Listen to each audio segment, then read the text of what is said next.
So earlier today, guys, I reported on the news that Warner Brothers Discovery has picked its winner, and it looks like it's going to be Netflix that is going to be acquiring both the HBO Max streaming service and Warner Brothers Studios. It's far from a done deal right now because it's going to have to go through all sorts of regulatory hurdles. That is a huge problem. There is immense pushback, and I'm going to get into just a fraction of what I've seen on X this morning, is everyone seems to have a problem with this deal. But the number one thing that this seems to confirm for everybody, and it's what we already knew from the very beginning, from the likes and comments of Ted Sarandos, is we knew that this was going to be true. Movie theaters are cooked. They are absolutely cooked. Nobody in their right mind thought it was going to be any other way. They're going to shorten the theatrical windows. And the sad fact of the matter is Netflix has never had to really rely or work in any sort of relationship with the theaters beyond just the bullshit windows that they would need to put out so they could get Oscar nominations for some of their films.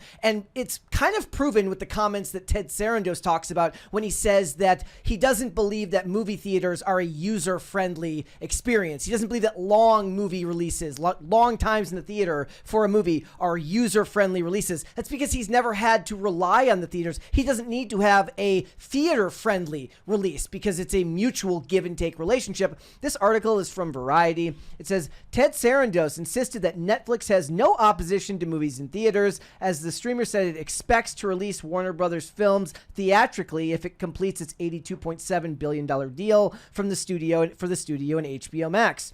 On a conference call with investors and the press on Friday morning, the Netflix CEO noted that the company has released 30 films in cinemas in 2025, though most of those films have far shorter theatrical windows than those of a typical studio.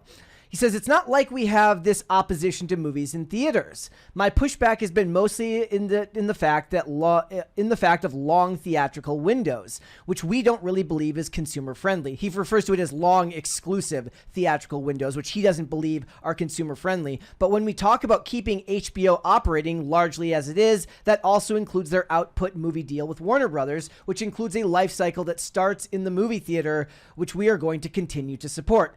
He also suggested that this cycle may soon change, or in his words, evolve. That's what it is. It's like that they always say. They promise when the new company comes in and says nothing's going to change. It's always a lie. He says, I wouldn't look at this change as an approach for Netflix movies or for Warner movies, he said. I think over time, the windows will evolve to be much more consumer friendly to be able to meet the audience where they are quicker. Okay, like he said right there. He wants it to be user-friendly. He has never had to enter into a real relationship with the theaters in a way that was beneficial for both of them. Long theatrical windows benefit the theaters, because for some of these studios, they get a larger cut of the opening weekend box office. I believe Disney does this, and that cut starts to favor the theaters more as the weeks go on. It starts to become a cut friendlier to the theater, or for the theaters, which they need to survive. God forbid we should find a way to lower the price of popcorn from $587. But because Netflix has never cared, because all of their money is tied up in streaming, they've never had to care about working in a mutually beneficial relationship with the theaters. He goes on, I'd say right now you should count on everything that is planned on going to the theaters through Warner Brothers will continue to go to the theaters through Warner Brothers, and Netflix movies will take the same strides they have, which is some of them do have a short run in the theater beforehand, but our primary goal is to bring first run movies to our members because that's what they're looking for. The members are what matters to them. It's not about the theaters. But here's the thing. One could actually make the argument that he's trying to be customer first here, because Netflix customers come for the ease and the convenience of watching their movies on a streaming service. But you have to be multifaceted. You have to be able, you're choosing to acquire a brand that's going to turn your company into a larger scale aspect of the business, which means you have more people to please than just your base level consumers. You have to work in a ecosystem. That means you have to have friendly relationships with the theaters. You have to have friendly relationships with the actors. You have to have friendly relationships with the directors, the writers, all of these people, many of which do not want to just see their movies dumped on streaming. One of the things we've talked about ad nauseum on this channel is look at the relevance that has come to some movies that you may not have ever seen it coming to because of a theatrical window. Glenn Close, That'd be amazing. Glenn Powell and Sydney Sweeney's Anyone But You was shopped around to a bunch of streaming services that offered them way more money to do it. But that movie became a huge cultural point of cultural touchstone for people because the movie went to theaters. The same thing could have been true for Guillermo del Toro's Frankenstein, which came out this year, where the entire discussion around it was, look how beautiful this movie is. Look how amazing this movie is. Why is this not getting a long-term theatrical run so that people can see this movie in all its glory? It doesn't benefit the audience even because it's just watched once and forgotten. Whereas if you took that movie and put it on a large screen, a PL, like a premium large format theater, or just in a regular theater, you're going to get so much more cultural growth out of it because people can watch it the way it was intended to be viewed. And you know for a fact that many of the big name directors and actors, they don't want to see their movies dumped onto streaming services. Tom Cruise doesn't want to see his movies dumped onto streaming services. Christopher Nolan isn't going to make The Odyssey so that you can go watch it while scrolling your phone and looking at stuff on X. And beyond all that, we have to worry about regulatory approval for this. We talked about this earlier in the fact that Elizabeth Warren is coming out and talking about it already now. She says this deal, and loath as I am to agree with Elizabeth Warren, but I give credit where credit is due, though I do believe she drags Trump's name unnecessarily into this. She says, this deal looks like an anti-monopoly nightmare, the senator said on Friday afternoon. A Netflix Warner Brothers would create a massive media giant that controls close to half of the streaming market. Yeah, it's getting close to that 30% mark. Threatening to force Americans into higher subscription prices and fewer choices over what and how they watch, while putting American workers at risk.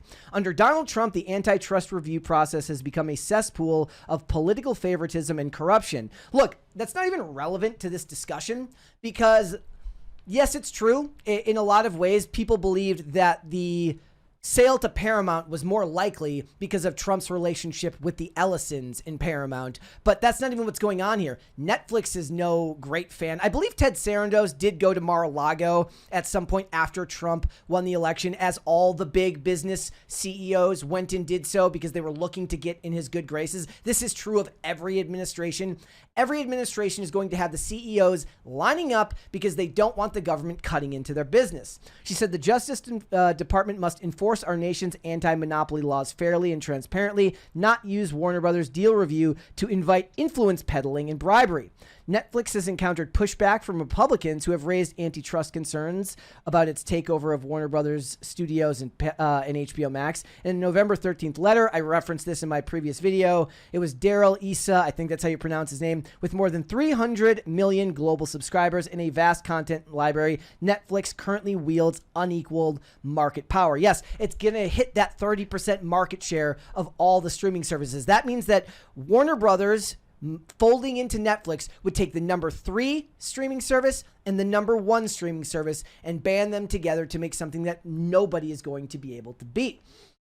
There have been all sorts of people talking about this online right now. I do support, I don't think that this should be allowed to go forward. I don't think less choices is going to be good for the audience. It is going to inflate the price of Netflix because it's going to have unprecedented value while quashing any chance of new voices coming out because they're going to limit the amount of money because they need to make their money back on their investment, right? So jobs are going to be lost. Films are going to be lost to time. There's stuff that's never going to get made that could have if we had multiple streaming services competing to outperform each other in favor of getting audiences on their side. That's what you want. You want streaming services competing so that the audience wins in the end. This account, We Watched a Movie, says, I don't think the government is going to allow this to happen. It's so weird to see that Hollywood outlets go out of their way to demonize Paramount these past 2 weeks as the big mean Republican company. Not surprised people are buying it. See, this is going to be a long road. Film updates.